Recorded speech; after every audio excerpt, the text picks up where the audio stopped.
Hello and welcome to Transforming Worlds. How we're transforming from a hierarchical work world to a network work world. The transformation is around us, or rather, the need for us to understand that change is around us and how we address it, how we react, how we change what we need and let go of what we need and maybe learn what we can. And that's true for work and for life and for everything in between. That renegotiation of a social contract of what is success is helping people define better what they care about. In today's episode, we speak to Nirit Cohen about the transforming world of work.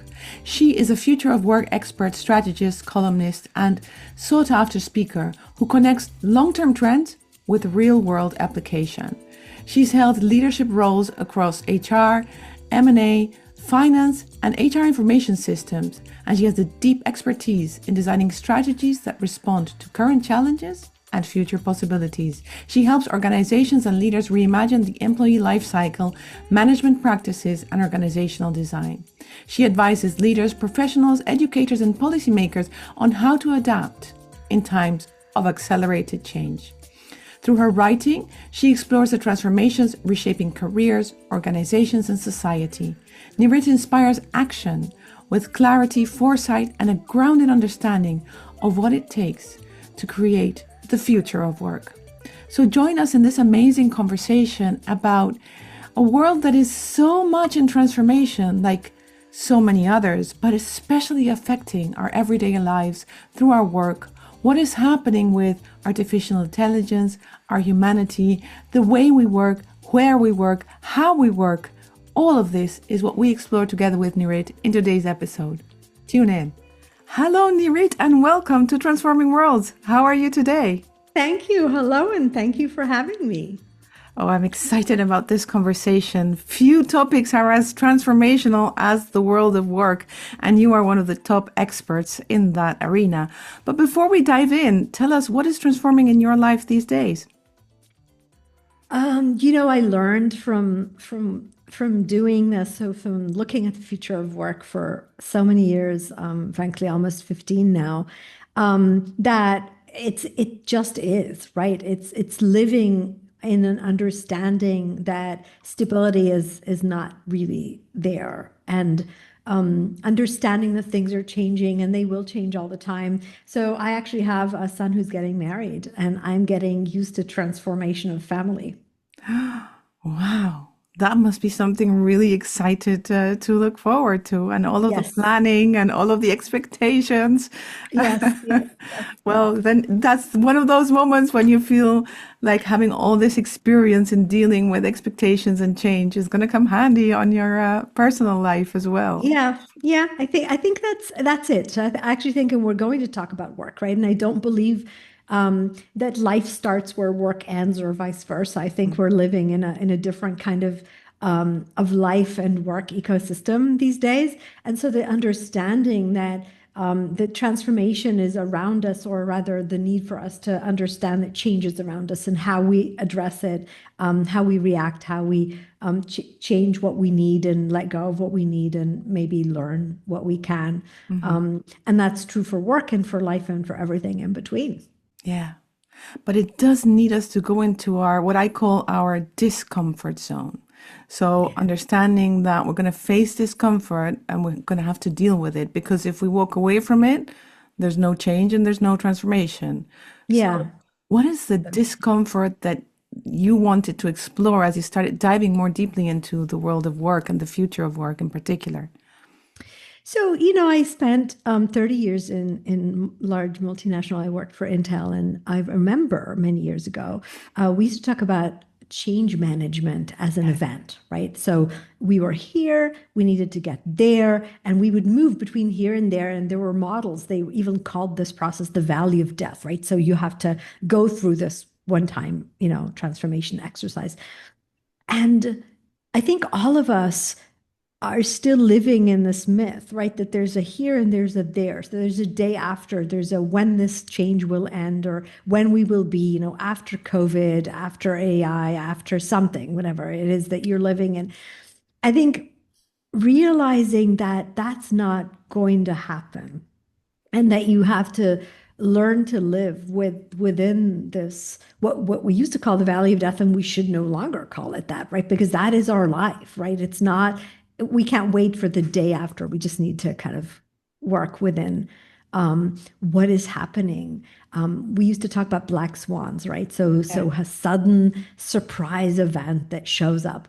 We actually talk about black elephants today because it's an elephant in the room. It's only black if you choose not to see it, right, and ignore it, and then you are then suddenly surprised when when it hits you. But it's there. Are we looking at it? And so I have spent the last 15 years looking for the elephants, right? Because I don't have a crystal ball when that tells me what the future is. I just consciously look at the trends, what is happening, and then do my best to tell the story of how that affects us as individuals in our careers, us as people with jobs and positions and titles and professions, and then the broader systems, right? The organizations, the social systems. And as an elephant hunter, would you say that there are patterns? There are types of elephants, or can you, in some way, kind of see things that are, because change is endless, and so is our need to adapt to change continuously. Can you say that there are cycles, or there are patterns, or there are things that are from the fact that we are humans and we work that you keep encountering? I had two things go through my mind as you asked me that question. The first is how much we really like stability, right? Because when you're asking for a pattern, you're basically saying, please tell me there's a pattern within the chaos because I don't like the chaos, right? Yeah. And I understand that and I can relate. The other side, though, is, I think that's probably what I do. I'm not sure I call it a pattern, but I'd call it a story. So I do think that over time, if you look at the dots, they connect to a picture. Like I said, don't have a crystal ball. I look at what everybody else sees. I think what I do rather well, if I may say so myself, is be able to see a picture and tell it and tell the story about that picture in a way that helps you see that picture, right? So, for example, give you an example. Yeah. Well, I was working the future of work trends back in 2011. This is a couple years or a few years after the iPhone, the apps, the cloud started, the wireless kind of became more of a home thing.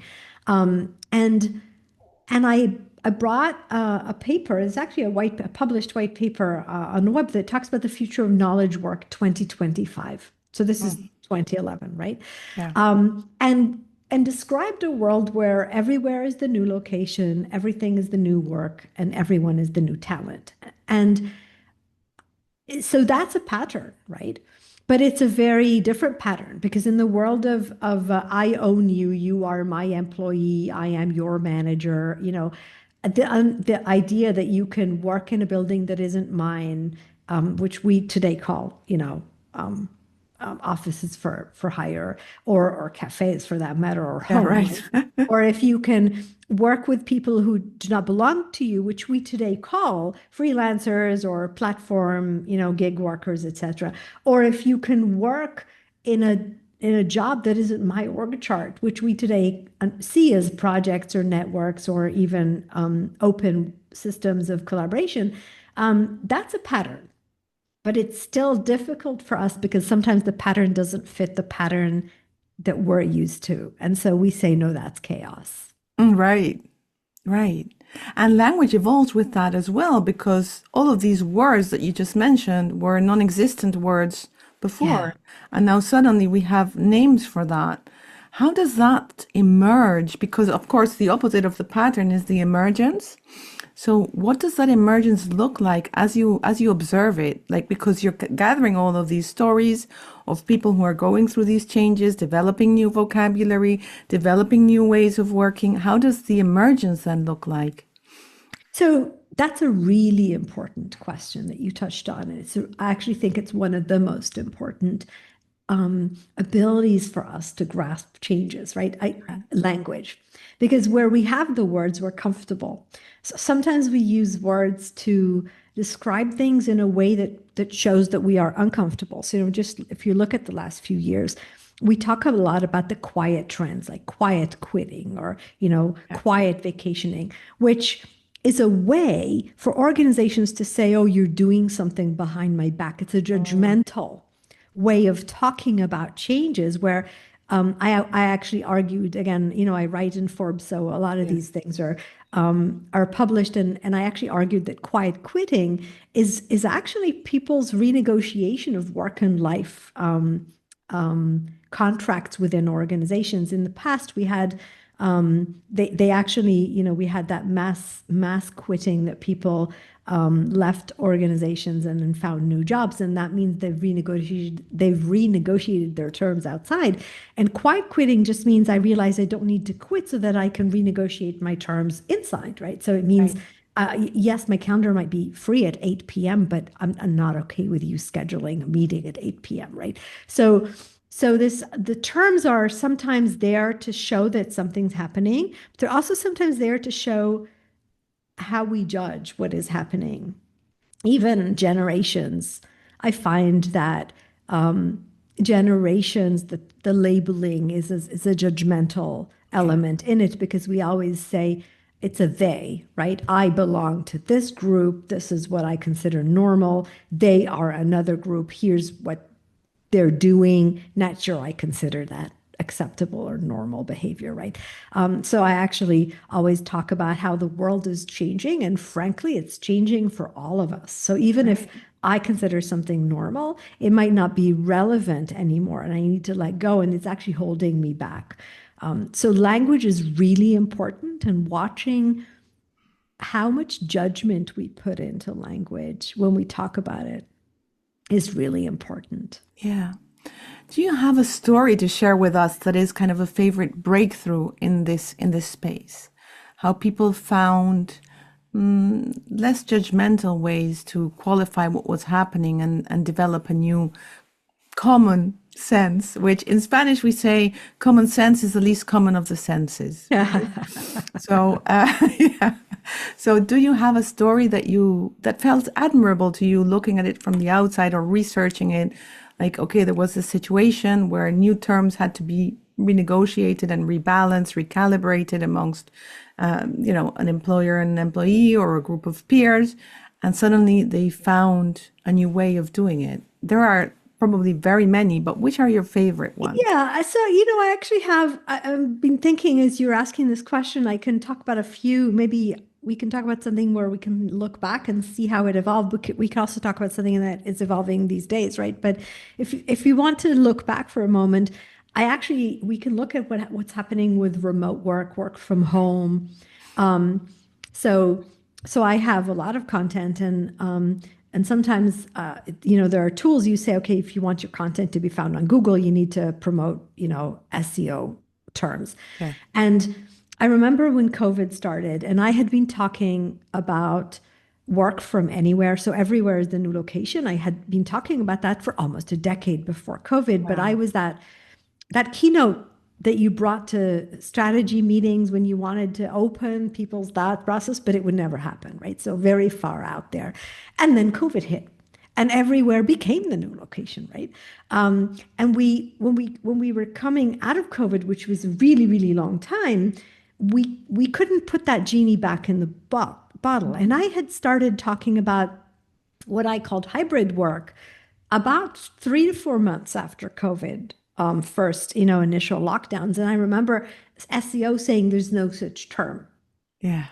And I'm still talking about that because it was just a new, maybe softer, more acceptable terminology to everywhere is the new location because it was here now. And today, right, we might be still a little bit fighting about that, but that bottle's long gone, right? I mean, it's people are not going back to the future. That's not a direction. They're not going back to the way things were. In fact, a lot of the way things weren't that great. We were talking about work-life balance because they weren't that great. So this idea that we go back to that's not a possibility. And hybrid work, even though we're still arguing about what that means exactly and how to do it exactly, is still clearly a word that describes a situation that is now acceptable and here to stay, which is you work from a lot of places, not just your office. Hmm. Yeah, that's a great example. Where do these conversations take place? Because I love the fact that you say, okay, so the internet intelligence or whatever we want to call SEO did not recognize that which was emerging. So that means that that conversation and that sort of negotiation of terms and conditions and terminology, the other terms, that is happening somewhere. How does that take place?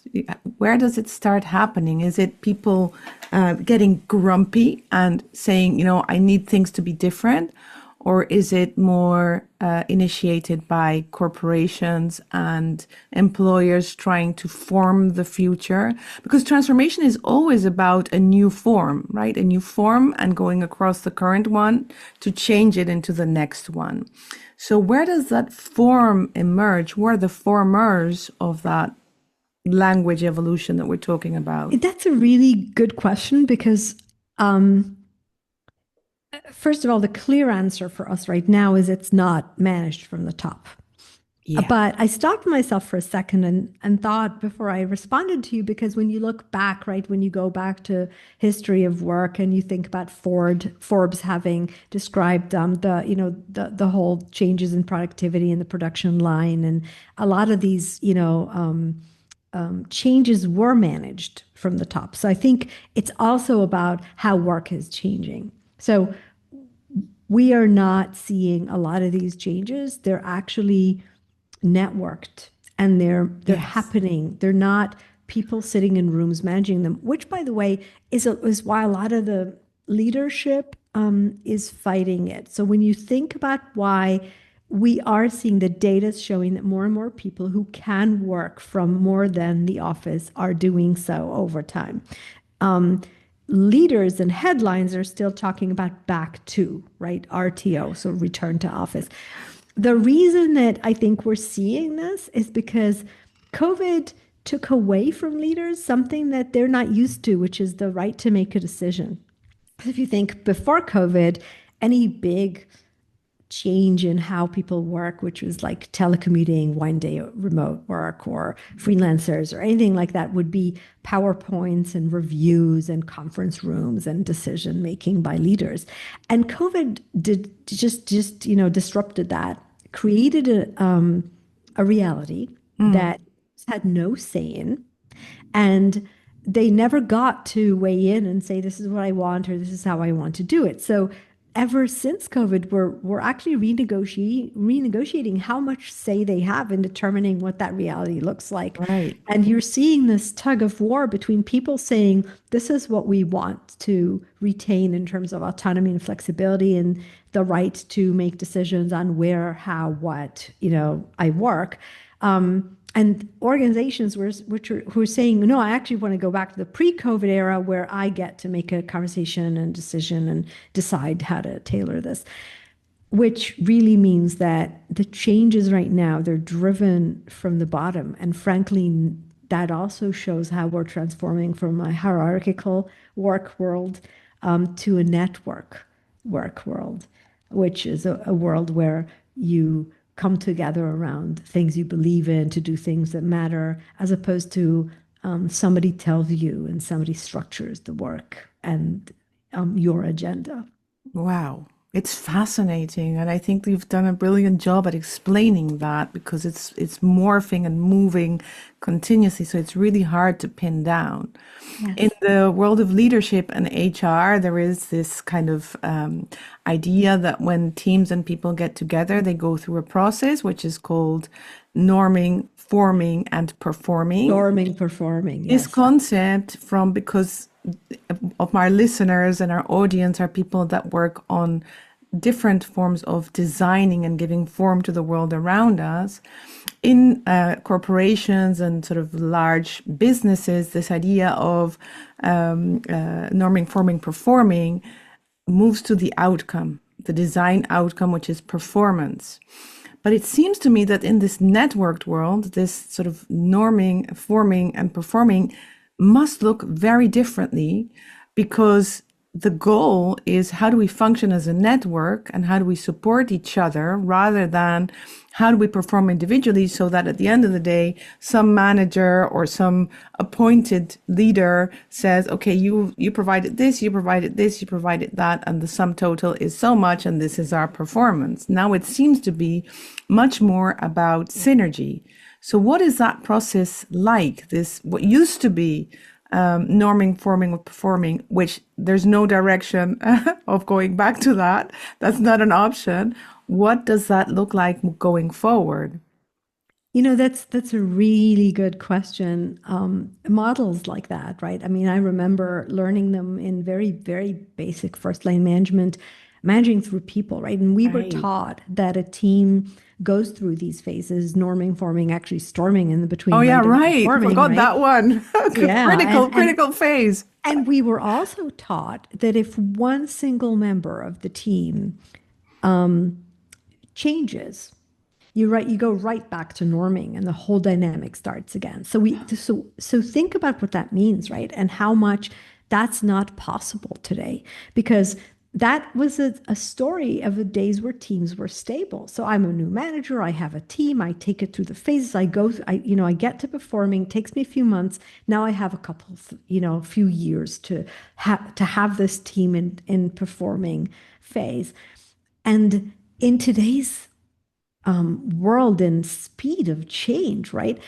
Teams come together and they evolve and they change and they morph. You can't, if we were to hold that idea, we'd never get to performing. In fact, trying to remember who coined the term teaming, but they almost like, I remember, and I apologize for not remembering who coined the term. We should probably look that up. But Yeah. this idea that people actually join team, they, contribute as much as they can, then they leave teams, and teams are morphing. And I can be a part of a number of teams at the same time.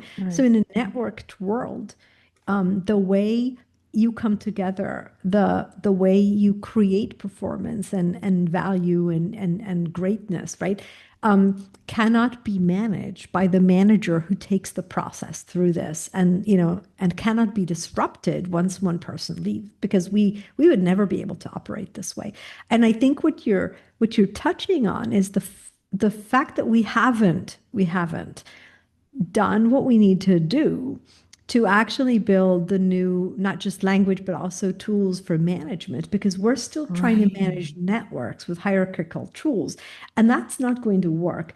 And it starts with accepting. So if we go back to the conversation on language before, and if organizations are not accepting these changes, then they're not accepting the fact that they need to retool their managers so that they understand how to enable teams and enable networks. In fact, I just posted a Forbes article today, which is going to go out, where I actually argue that teams are dead, and we have to shift to communities as the Oh, structure to love that. work.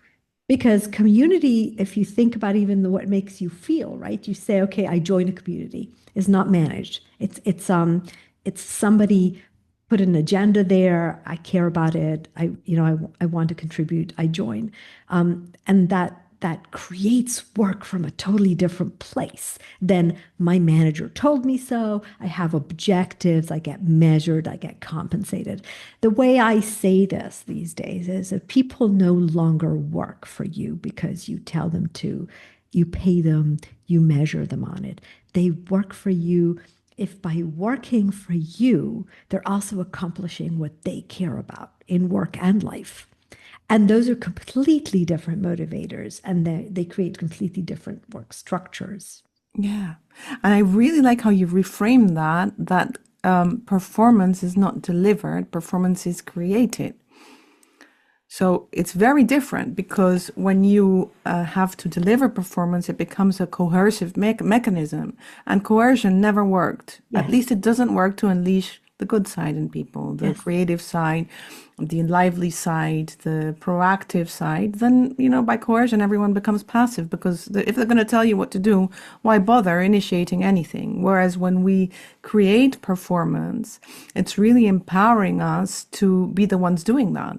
yes. And then fine. Of course, we check for our results and we check for the impact and we check that the intentions were actually brought into practice. But it's much more an act of believing in our fellow human beings and their capacity to want to make a change, to want to have an impact, rather than having to color within the lines and do as they were Yes, told. yes, yes, absolutely. I actually think it's going to be the only way. Because I think people are renegotiating. So if you look at, the story I tell these days, right? I told you we can go back and look at how hybrid work, evolved out of work from anywhere. I actually, a couple of years ago, stepped back again, did a process that I do once in a while, I'll actually ask, so what is the big picture, the overarching theme? And I ended up with titling it The Future of Less Work. And I have to say that I was bothered by that title. I was actually scared of going public with it because I asked myself, so how do you know, sell keynotes and consulting to organizations telling them that it's the future of less work because people don't want to work? And I actually started this a little bit before COVID. Sorry, before AI. So this isn't Right. the dystopian AI will take my job version. It's actually a people are renegotiating how they see work and life and what they just discover or expect as in terms of success. And my generation used to wear as a badge of honor. I would say things like, "Oh, I had a 10 p.m. meeting and that made me a good worker," right? Right. Today, that doesn't get considered as being somebody something you can be proud of. And I think when you look at that, and I came out, I actually did go public with this title, and I talk about it a lot, and I say today, there's a lot of moving parts to the future of less work. There is, will AI take a lot of the work? And do I care, right? Is it I'm scared Yeah, AI will take my right. job, or is it Exactly. yay, AI would take my job and I can go do things that I like, right? Or, what are you going to do once you have all these capabilities?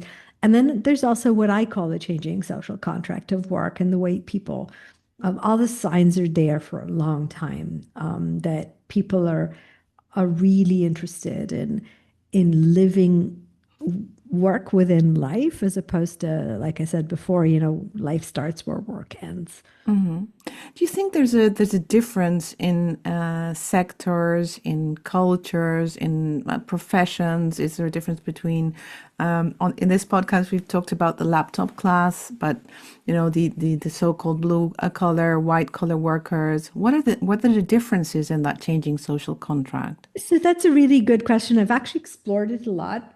So because I write in the paper for public, newspapers for a really long time, I actually had an editor once say to me, "You're talking about a very narrow sliver of the organization." So I went out and I looked at it, and I can say for sure that there's a number of things. You asked first of all on cultures.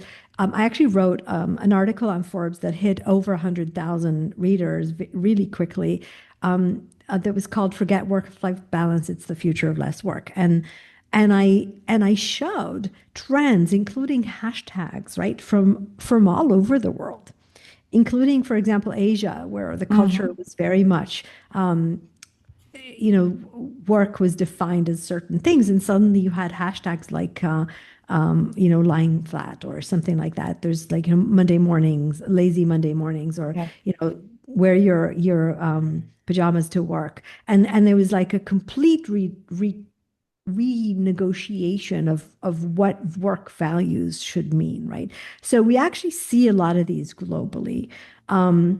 When you ask about the knowledge workers, we define them as people who can work at least half of their time through a screen, let's say it Right. this.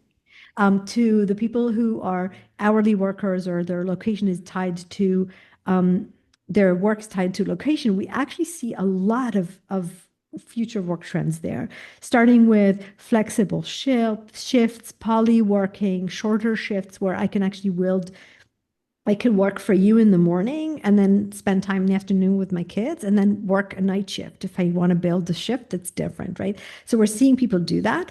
We're also, when we saw people return, the great reshuffle after COVID, the people left their jobs, they went back to work. We actually saw what we, loosely call blue collar, also renegotiate. They weren't renegotiating things like work from home. They were renegotiating what they cared about in more autonomy around their work life. For example, their ability to schedule their shifts. It wasn't just a take it or leave it. And sometimes it was just how I was treated. If I can't get a chair, I'm going to cross the street, go to a different place and ask for a chair. If my manager yells at me, I'm going to go across the street, say, I'm going to do the same French fries and the same, McDonald's, but I won't take a manager yelling at me.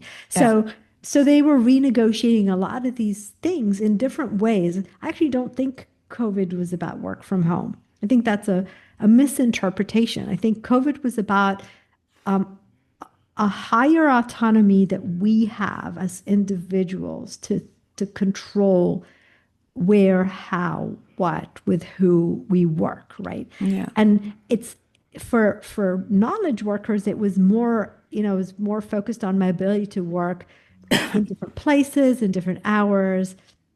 And a lot of the people who could not do that, they still had the ability to create flexibility. And I always tell organizations, it doesn't matter if your shopkeeper can't, sell if she's not the shop. The question is not that. The question is, if she wants flexibility, can she get it in other places, right? Yeah. If she can now, you know, be an Uber driver, then she can get flexibility. So can you help her understand what the flexibility is that she needs and deliver it? For example, more control over shift schedule. Right. On the other side of that flexibility, there is a lot of rigidity, and primarily because of the capitalistic model that says you've got to pay your rent, you've got to pay your mortgage, you've got to feed your kids, you've got to take care of all these things, and these are rigid. So what's that contrast about? So first of all, I do think there's a new social contract evolving also about how much is enough, right? So, do I need a bigger house, a bigger car, a bigger fence? Or do I do I want to be happy in life? What does that entail? What do I need to do to get it? Do I tell myself a story that I have a career and therefore, I'm giving up on a family, or can I have both because I can flex my career? So I think we're seeing some more of that. And I think that renegotiation of a social contract of what is success is helping people define better what they care about. And I can go back to, if I have more control. Frankly, Microsoft just issued this work trends report, and they analyzed, trillions of indicators of how we connect to our work tools, and looked at the day, right, and the week. And they said, okay, the day is longer and the week is longer. And I actually looked at that, and I interviewed Alexa Campen, who issued that report for Microsoft, and I asked her, I'm wondering if that's a bad thing, right? Because if I am a late night person and I actually like to sleep in, or if I have young kids and I actually don't want to work in the afternoon. In the old days, it was very clear. I had to drive to work, 9 to 5, had my evening hours, Yeah. or maybe not.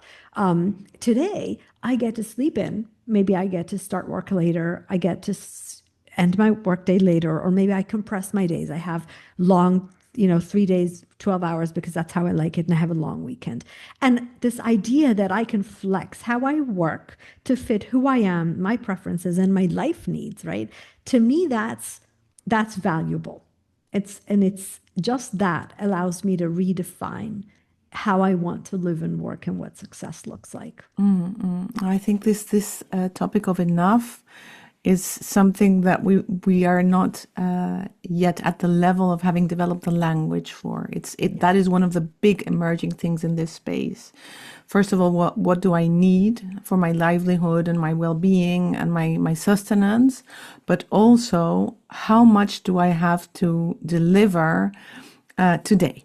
So what does that mean in terms of doing my job and doing my job right, and who needs to do that?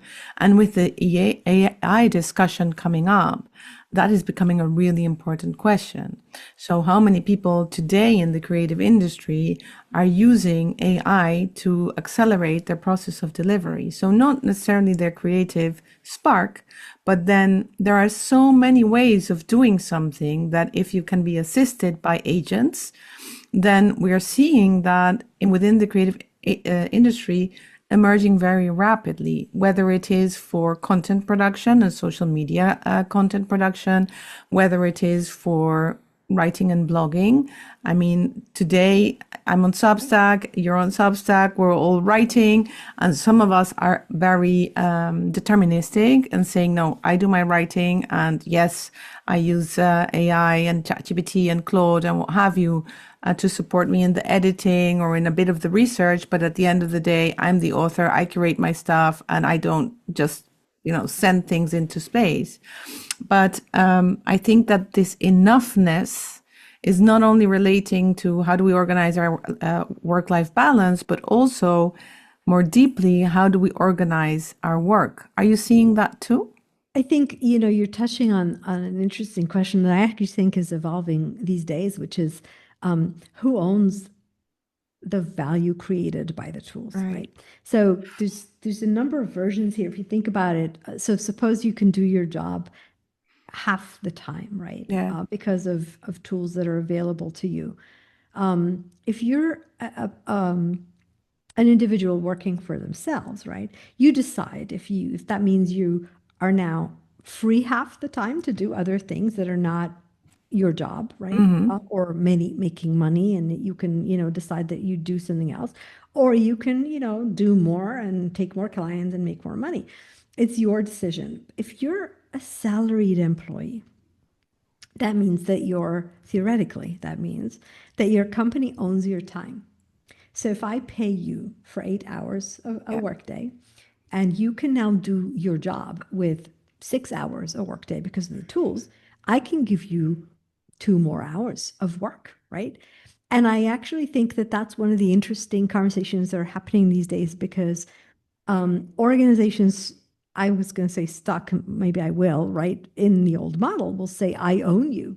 I pay you for the time. So I Yeah, a own all of your retainer time. model. So yeah, so if you're actually more productive now, I get all that back, and you're just going to work more. You're going to work the same time. You'll produce, X percent more, significant X percent more because of these tools. And I get the value. And I think people are saying, not sure that I agree with that, because in the old days, when companies introduced machines that were expensive and big, they could say, I'm paying for the capital that you're using, therefore I own you. I think today you make more with $20 tools, right? So, and frankly, most of us we taught ourselves to use these $20 tools to make more. So I actually think people are saying, no, I'm not going to give you back. Certainly not all the time. I got free. And we're also, I'm going to assume that also individuals, right? Once they've hit their minimum pay level, that is what is it enough, right? How I want to live and work. They might say, oh, I always wanted to take up painting, so now I can because I have free my time. Yes. So I think that's kind of my thought on where we are. You also touched on this idea of, do I write, or is it the tools that write, right? And I write all the time. But I think and you do too, right? But if we both asked the tool the same question, and you'd tell them to, I would ask them to write your content, and you would ask them to write mine, I don't think we'd get the same thing. So I don't really think this is another one where we don't have the words yet. I think we're underestimating the nuances of people aspects that are built into creating work. I think when we say, let's take 10 people and bring in 10 agents, and we can fire 10 people, maybe we'll fire 7 because they can do the work with 10 agents. I think we're underestimating what makes you, because there's a nuance, and we never needed to put words on it, and so we don't have them yet. But when you ask some tool to write my content, I don't think that you get my content I think you get something else. And I think, we're seeing it in what we now see as, junk content on Oh, yeah. generated by, Yeah. Yeah. AI books and AI comments and AI posts. And you can tell if something's an AI post or it's not. I don't think that 1 million people that read my content on Forbes annually would read it if I generated it using it, or rather, if AI generated it. Of course, I use AI to edit. Anyone who's not, Yeah, you'd be silly not to, right? But it yeah, doesn't mean you just press send without being involved yourself. yeah, yeah. And actually, I think it's more than edit, right? I mean, I use AI to brainstorm. I use Yeah, AI yeah. to research. I use AI for a lot of things. Frankly, I don't even know if how I would remember writing if I didn't have AI anymore. But that's okay, because I also don't remember writing if I didn't have a Word anymore, right? I mean, I use a type on a typewriter. That's not very effective today. So that's okay. But I don't think that's AI writing my content. And I think you'd know that, right? I think we don't have the words yet to describe the nuanced human skills, capabilities, and input into work at all levels. Right. Yeah. Yeah. In this podcast, we do. We do have a word, and that is creativity, because creativity is still a very human thing. There is a difference between creating and being creative. And that is a very important difference. So making something is, of course, can engage us humanly with our creativity and our ability to connect things that are apparently different, but have something in common because they connect through us, versus just executing something and making it happen. And I think this relates very much. I can see a parallel with what we were just discussing. If directors and managers are directing and managing and they stop there, then there's no humanity in work anymore, and their role becomes one that can be defined. And in the old world, defining the manager or the director was direct reason for being dismissed. Today, you're not dismissed because it's a provocation to review the model, renegotiate those terms, and look at things in a different way.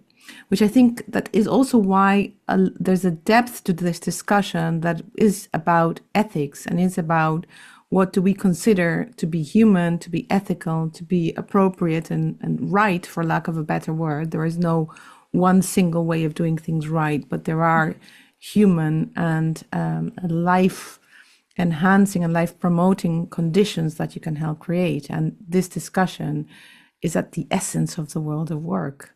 Yeah, I do agree. If you would allow me to poke a little bit using Go. your example, though, Yeah. right, to show you why I think there's a lot more nuance to even words that we use like creativity.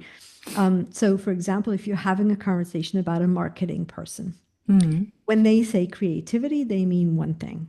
When Yes. you're having a conversation about a content writer, they mean something slightly different. And you're having a conversation about with a doctor or with a lawyer or with a sales agent.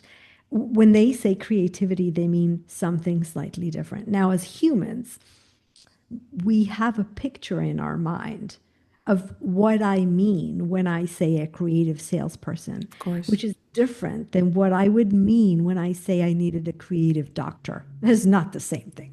So the word creativity, we we use it as a generic term to talk about something that is different from a scripted, predetermined, way of doing things within your profession. But the subset of what exactly does that mean to be a creative doctor versus a creative salesperson, we don't have the nuanced terminology. Now, if you go to the hard skills, we get very nuanced. We can explain the difference between this kind of doctor and that kind of doctor, or this kind of engineer and that kind of engineer. Right.